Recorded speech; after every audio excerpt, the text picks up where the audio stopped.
తిరుమల లడ్డూ ప్రసాదానికి సంబంధించినటువంటి అంశంలో ప్రముఖ దినపత్రిక ఆంధ్రజ్యోతి ఒక క్లారిటీ ఇచ్చిందని అనుకోవాలి. ఎందుకని అంటే ఆంధ్రజ్యోతి కథనం ఒకసారి కనుక పరిశీలించినట్లయితే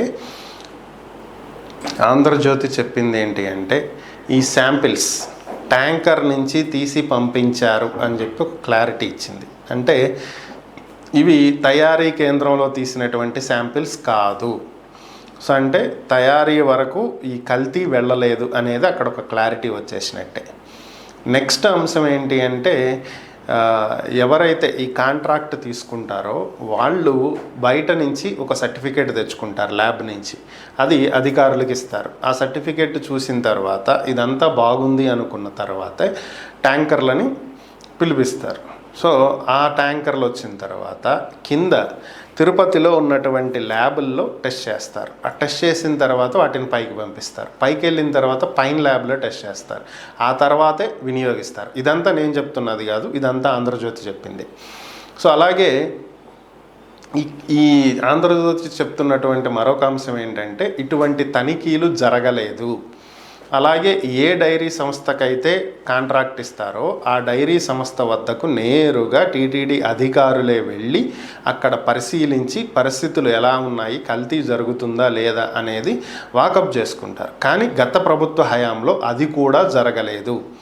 అధికారులు ఎవరు వెళ్లకుండా కేవలం వాళ్ళు ఇచ్చే సర్టిఫికేట్ మీద మాత్రమే బేస్ అయ్యి నెయ్యి కొనటం జరిగింది.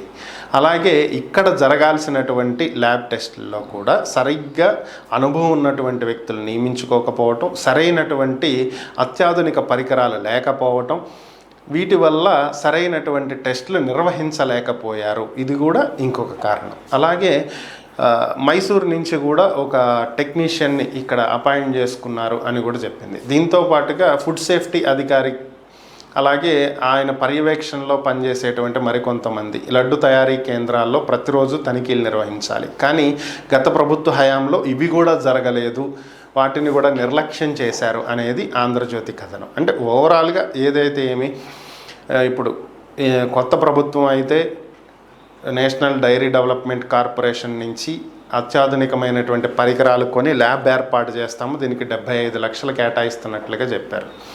సో ఓకే, ఏదైతే ఏమైంది ల్యాబ్ ఉపయోగించి ఖచ్చితంగా టెస్ట్ చేసి ఫైనల్ చేసి తీసుకుంటే మంచిదే కదా. భవిష్యత్తులో ఇలాంటివేవి కూడా మరలా తలెత్తకుండా ఉంటాయి. సో ఓవరాల్గా